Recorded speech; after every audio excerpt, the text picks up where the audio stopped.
ನಮಸ್ಕಾರ ವೀಕ್ಷಕರೇ, ದಾವಣಗೆರೆ ದಕ್ಷಿಣ ಮತ್ತು ಬಾಗಲಕೋಟೆಯಲ್ಲಿ ಉಪಚುನಾವಣೆ ಕಾವು ರಂಗೇರ್ತಾ ಇದೆ. ನಾವಿವತ್ತು ದಾವಣಗೆರೆ ದಕ್ಷಿಣದಲ್ಲಿದ್ದೀವಿ. ನಮ್ಮ ಜೊತೆ ಮಾಜಿ ಸಚಿವರು, ಮಾಜಿ ಸಂಸದರು, ಹಾಗೆ ಹಿಂದುಳಿದ ಆಯೋಗಗಳ ಅಧ್ಯಕ್ಷರಾಗಿದ್ದಂತ ಜಯಪ್ರಕಾಶ್ ಹೆಗ್ಡೆ ಅವರಿದ್ದಾರೆ. ಅವ್ರನ್ನೇ ಮಾತಾಡ್ಸೋಣ. ಸರ್, ಎಲ್ಲಿ ರಾಜಕೀಯವಾಗಿ ಕಳೆದೋಗ್ಬಿಟ್ಟಿದ್ದೀರಾ? ಕಾಣಿಸ್ತಾ ಇಲ್ಲ. ಕಳೆದೋಗಿಲ್ಲ. ನಾನು ಕೆಲಸ ಮಾಡ್ತಾ ಇದ್ದೇನೆ. ನಮ್ಮ ಭಾಗದಲ್ಲಿ ಉಡುಪಿ, ಚಿಕ್ಕಮಗಳೂರು ಸೈಡ್ ಅಲ್ಲಿ ಓಡಾಡ್ತಾ ಇದ್ದೇನೆ. ಜನ ಏನ್ ಕೆಲಸ ಹೇಳಿದ್ರು ಈಗಲೂ ಮಾಡ್ತಾ ಇದ್ದೇನೆ. ಯಾಕಂದ್ರೆ ಅಧಿಕಾರದಲ್ಲಿ ಇದ್ದಾಗ ನಮ್ಮ ಸಂಪರ್ಕವನ್ನು ಬೆಳೆಸ್ಕೊಂಡಿರ್ತೇವಲ್ಲ, ಅದು ವೇಸ್ಟ್ ಆಗ್ಬಾರ್ದಲ್ಲ. ಹಾಗೆ ಜನ ಈಗಲೂ ಬರ್ತಾರೆ. ಅವ್ರೇನಾದ್ರು ಕೇಳ್ತಾರೆ, ಸರ್ಕಾರದ ಮಟ್ಟದಲ್ಲಿ ಅಥವಾ ಕಚೇರಿಗಳಲ್ಲಿ ಕೆಲಸ ಮಾಡಿಕೊಡ್ತಾ ಇದ್ದಾರೆ. ಸರ್, ಚುನಾವಣಾ ರಾಜಕೀಯ ಇನ್ನೇನು ತುಂಬಾ ದೂರ ಇಲ್ಲ. 28 ಬರುತ್ತೆ, 29 ಬರುತ್ತೆ. ನಿಮ್ಮ ಆಯ್ಕೆ ಏನಾಗುತ್ತೆ? ಗೊತ್ತಿಲ್ಲ. ಇನ್ನು it's too early to take a decision. ಚುನಾವಣೆ ಬೇಕಾ ಬೇಡವಾ ಅನ್ನೋಂಥದ್ದು ಒಂದು. ಮುಂದೆ ಆ ಸಂದರ್ಭ ಹೇಗ್ ಬರುತ್ತೋ ಗೊತ್ತಿಲ್ಲ. ತೀರ್ಮಾನ ತಗೊಳ್ತೇನೆ. ನಿಮ್ಮಂತವ್ರಿಗೆ ಅಧಿಕಾರ ಇರಬೇಕು, ಆದ್ರೆ ಚುನಾವಣೆ ಅನ್ನೋದು ದಾಟ್ಲೇಬೇಕಲ್ಲ, ಏನಂತೀರ? ಚುನಾವಣೆ ದಾಟೋದೇ ಕಷ್ಟ, ಬೇರೆ ಎಲ್ಲ ಆಗುತ್ತೆ ನಮ್ ಕೈಲಿ. ಯಾಕಂದ್ರೆ ಕೆಲಸ ಮಾಡಿದ್ದಕ್ಕೆ ಮತ ಸಿಗೋದಾಗಿದ್ರೆ ಎಲ್ಲ ಚುನಾವಣೆ ದಾಟ್ಕೊಂಡೇ ಬರ್ತಾ ಇದೆ. ನಾನು ಕೆಲಸ ಮಾಡಿದ್ದಕ್ಕೆ ಮತ್ತೆ ಇದೆಯೇ ಇಲ್ವೋ ಅನ್ನೋ ಅನುಮಾನ ಶುರುವಾಗಿದೆ. ಅದಕ್ಕೋಸ್ಕರ ಭಯ ಶುರುವಾಗಿದೆ. ನಿಯತ ಕೆಲಸ ಮಾಡೋರಿಗೆ ಕೆಲವು ಸಲ ಅವಕಾಶ ಸಿಗಲ್ಲ. ಹಾಗೆ ಅನ್ಸುತ್ತೆ ನನ್ಗೆ. ನಿಮ್ಮ ಮೊದಲ ಚುನಾವಣೆಗಳನ್ನ ನೋಡಿದಾಗ ಅಥವಾ 2024ರ ಕಳೆದ ಲೋಕಸಭಾ ಚುನಾವಣೆ ನೋಡಿದಾಗ ಚುನಾವಣಾ ವ್ಯವಸ್ಥೆ ಹಾಳಾಗಿದೆಯಾ?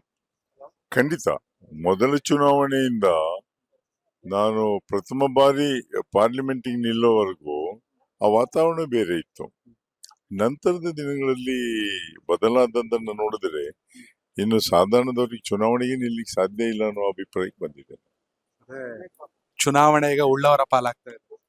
ಹಾಗೆ ಅದನ್ನ ಒಂದ್ಸಲಿ ಬದಲಾವಣೆ, ಸಂಪೂರ್ಣ ಬದಲಾವಣೆ ಆಗಿದ್ದು ದೇವರಾಜ ಅರಸು ಕಾಲದಲ್ಲಿ.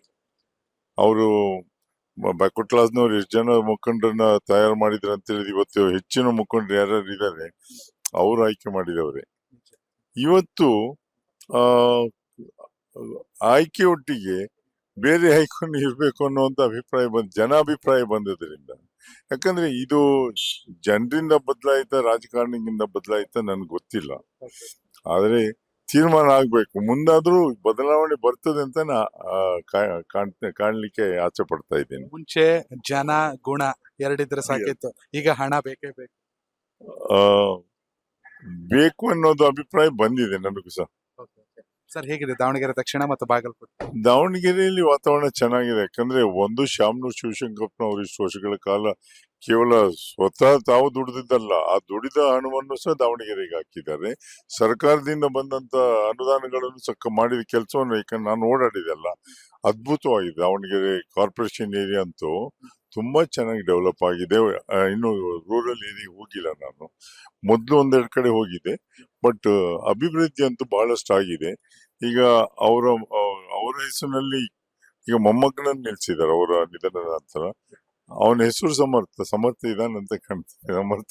ಅದರಿಂದ ತಾಯಿ ನಿನ್ನೆ ಹೇಳ್ತಾ ಇದ್ರು, ತನಗೆ ಲೋಕಸಭೆಯಲ್ಲಿ ಭಾಗವಹಿಸ್ಲಿಕ್ಕೆ ಹೋದಾಗ ಸ್ಪೀಚ್ ಮಾಡ್ಲಿಕ್ಕೆ, ಕ್ವಶನ್ಸ್ಗೆ ಆನ್ಸರ್ ಮಾಡ್ಲಿಕ್ಕೆ ಸಹಾಯ ಮಾಡ್ತಾ ಇದ್ದ. ಯಾಕಂದ್ರೆ ಅವರ ಕ್ವಾಲಿಫಿಕೇಶನ್ ಅದ್ರ ಹಿಂದೆ ಇದೆ ಅನ್ನುವಂಥದ್ದು. Should make it. ಬಾಗಲಕೋಟೆ ಹೋಗಿದೆ, ಅಲ್ಲಿಗ ಗೆಲ್ತಾರೆ. ಈ ಬಾರಿ ಉಪಚುನಾವಣೆ ಎರಡು ಕೂಡ ಕಾಂಗ್ರೆಸ್ ಕ್ಲಿಯರ್ ಮಾಡ್ತಾರೆ. ಕಾಂಗ್ರೆಸ್ ಬರ್ತದೆ ಅನ್ನೋ ಅಭಿಪ್ರಾಯ ನಂದು ಇದೆ.